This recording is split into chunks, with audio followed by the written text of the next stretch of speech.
Hey guys, welcome back. So this was the second round of the Brazil Chess Series São Paulo. I won the first game, and now I was facing a FIDE master, a 20-year-old FIDE master.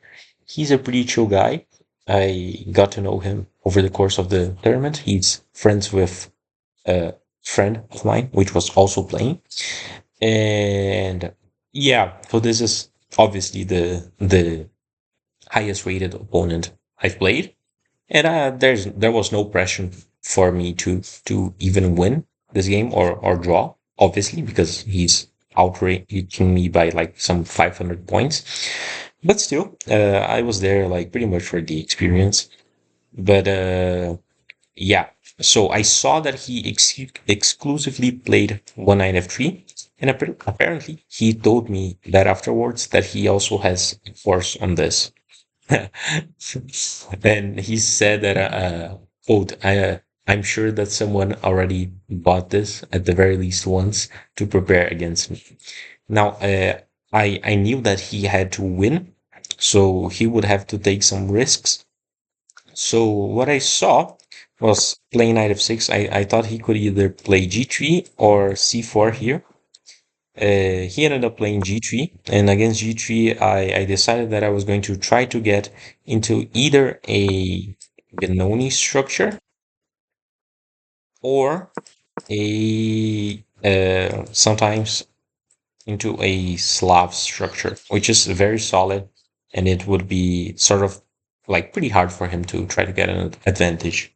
I felt like, uh, but he isn't committing to anything yet. He's just developing his bishop, and I decided that if he did that, I would also just keep developing my bishop. And then I looked at this move b3, but not in this position. Some later moves down the line. And yeah, this was a way that he could get out of opening prep because I looked into like many ideas, and I, I was okay. Yeah, b3 makes sense. I can see why he's doing that. And against b3, I thought that the best move would be, yeah, either bishop g7 or c5. But against bishop g7, he can just play d4. So I was like, well, why not? So I just played c5, plays bishop e2. I play bishop g7, developing. We both castle, and he plays c4. So we get into the Benoni structure, which I said. And here I saw in some positions, some similar positions, where he played uh, b4, trying to undermine. And I knew that if he took, I would be fine. I can just develop. And I saw that in general he should be pushing here. So he does push, and I ended up playing 95. Now, this move got into me into quite a bit of trouble later on, as you'll see. But it was what I saw that the engine recommended, and it is the best, the top engine move. But maybe from a human perspective, I should have just played knight b8.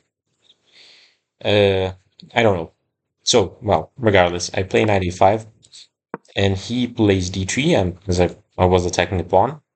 Now I play rook e8. My idea with rook e8 is to prepare e5 while defending the square. He just develops his knight. I play e5 now that it's possible. And how he starts a sort of annoying maneuver, I guess. What I thought it was at the very least, when I was playing. It's just to get a knight here and, yeah, pressure the c5 pawn because I can't really push. So yeah, I thought I should be playing bishop f5. The other engine moves make sense as well. There's queen c7 just developing and protecting these pawns. Also, eventually just protecting this square, which will become important because it's the only way the knight can go back. unless he takes or pushes this pawn. So there's also rook b8 getting out of the pin. I didn't really think that made a lot of sense because I will have to move the rook eventually, maybe sometimes. But yeah, so here I have bishop. I play bishop f5 controlling the square. This is quite a big mistake, as we can see from the eval, because he can just lay here. And now I'm in some trouble, quite a bit of trouble. Uh, Now, what I should have played here is knight takes, uh, knight takes, and b6 because he doesn't have any discoveries. Yeah, there are no discoveries. The rook is protected, and the knight. I mean, I guess this is technically a discovery, but still, I'm getting two pieces for a rook and a pawn, so that's good. And it's this bishop, the Fianchetto bishop, which I can attack later on. So yeah, this would have been fine. I would have been like holding, and yeah. Also, here there's also this interesting move which I forgot to mention. Sorry, this was like maybe 5 days ago. It was a really long tournament, which is a6, a4, and rook a7. I knew this was and present in some moment. I didn't know exactly when. So yeah, this rook's moves in the Benoni, they are very interesting. I feel like because this move specifically it uh, prepares sometimes takes or just takes or sorry b6 knight back, and the rook is defending here, and I'm getting all of the diagonal. Overall, very interesting. I will definitely keep that in mind. But yeah, so now I get against knight here. I just use the rook to defend, and now I'm pretty much I'm much worse. Not yet, sorry. Against this move, this is a very good move because his idea is to attack this knight, which is stranded.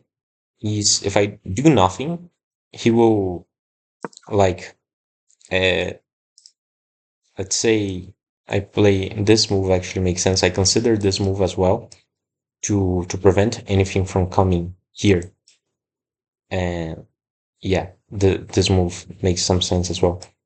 Uh, because then he can't take or well no, he's well, for example, h6 here he can like take, and then if I take with the bishop, then it's knight here, and I have to go back. Then he well, let me show you. I go back, then the bishop is attacked, and I can't really move the knight. And if I push to like keep it defended and try to move it, he will just take it and damage my pawn structure, and I'm certainly losing that end game. So yeah, so yeah, as I was saying, he played bishop c1. Now I actually have an opportunity to equalize again if I just play knight takes, and with the same idea, which is that he doesn't have any discoveries.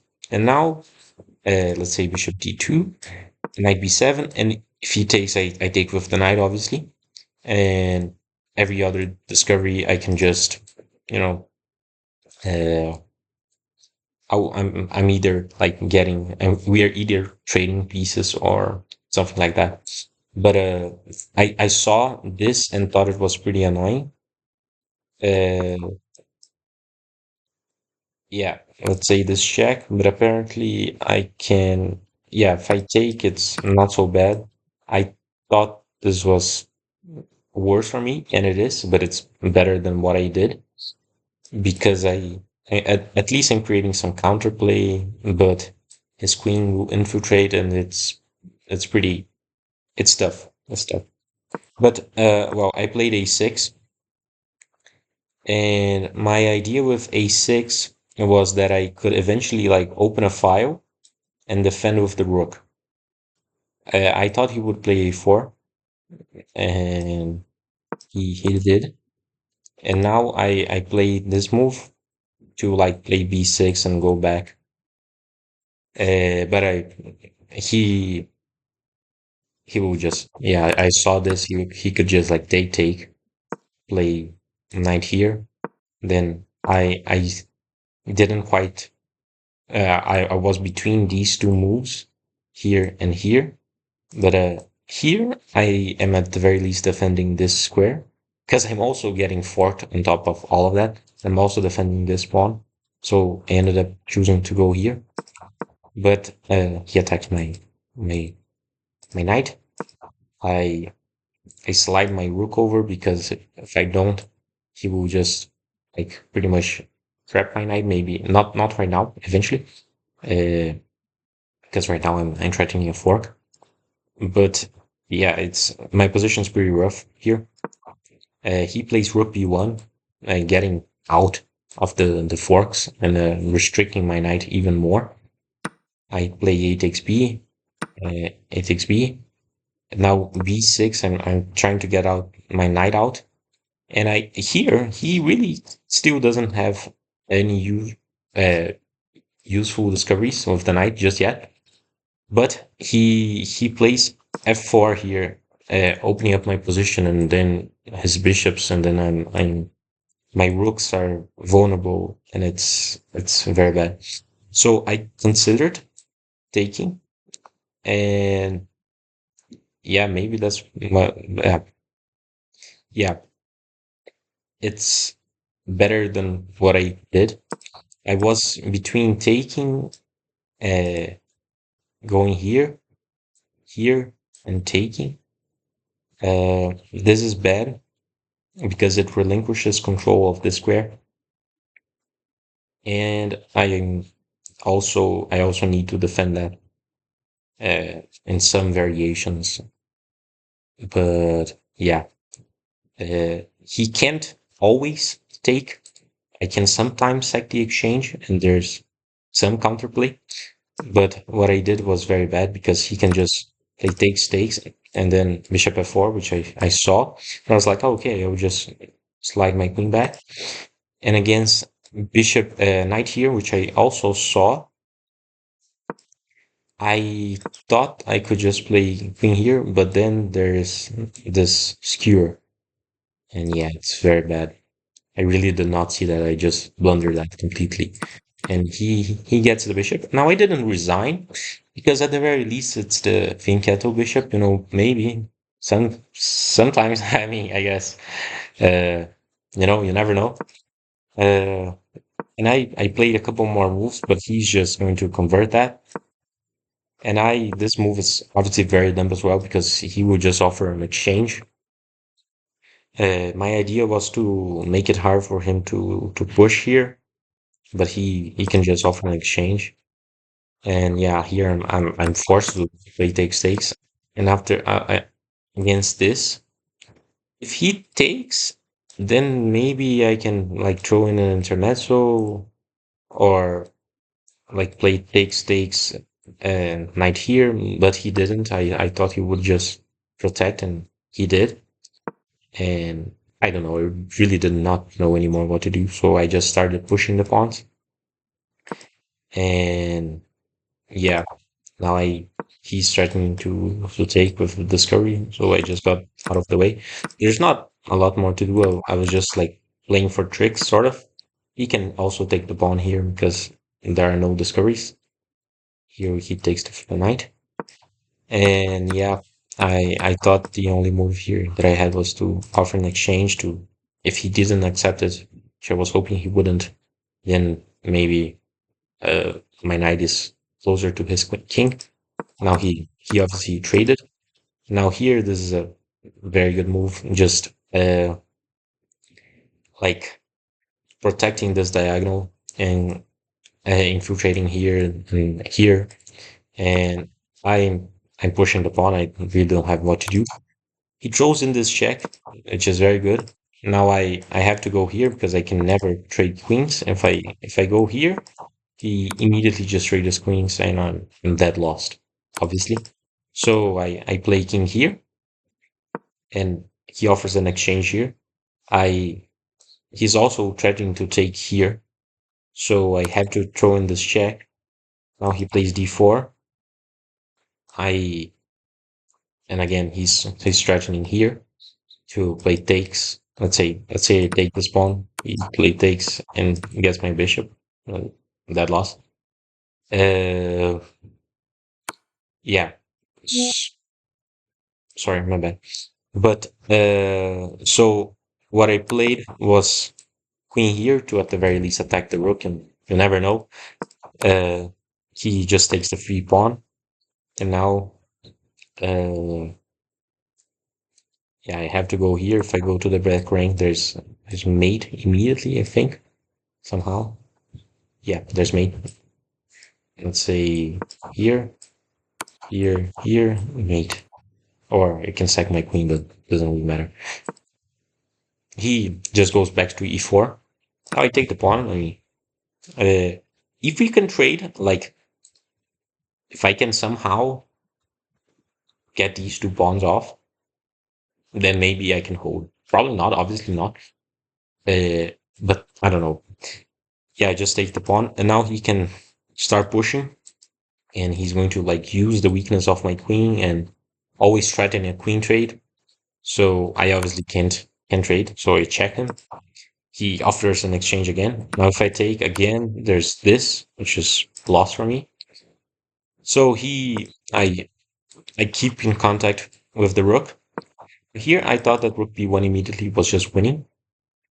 Uh, Rook d1, sorry. And it's better. But he can push regardless. And again, I still can take, because if takes there's the queen trade again. And well, I tried to sidestep the queen trade, but he attacked my pawn, and I still can take. Or I mean, I think I'm getting mated in this variation from what I had calculated, but yeah, I'm not taking there. So I go back. Now he plays rook d1, and I take the pawn, but he can still push even though I'm defending the square because of the fork again. So yeah, the end game is not very interesting. He was just converting, but what was interesting was yeah, Knight a5 is better, but I don't know. Maybe I still should have played that. I don't know. It's hard to say. Uh, but all of this is fine. Now, as I said, Bishop f5 is a mistake. a6 and Rook a7 is really classy, really classy. And there are some variations in the Benoni as well in which you play, but the Benoni where the player with the white pieces, there's no knight here, and the player with the white pieces like exchanges. Then sometimes you can play rook here to get out of the diagonal and the benko as well. But yeah, now this is a very nice idea. Uh, and yeah, here I saw this later on, like the idea of like taking twice and saying, okay, you have no discoveries. I'm just going to bring my pieces back and like try to push e4. But yeah, unfortunately, not a lot happened, and this was not my first win against NFM, not just yet. But I enjoyed the opportunity, and I hope to have more opportunities to play such strong rated players. I've beaten uh, FMs and NMs and in Blitz online and also in Rapid, but yeah, in Classical would have been really nice. But still, uh, was a nice opportunity. I felt like I learned some new ideas, and yeah. Well, so thank you so much for watching, and see you next time.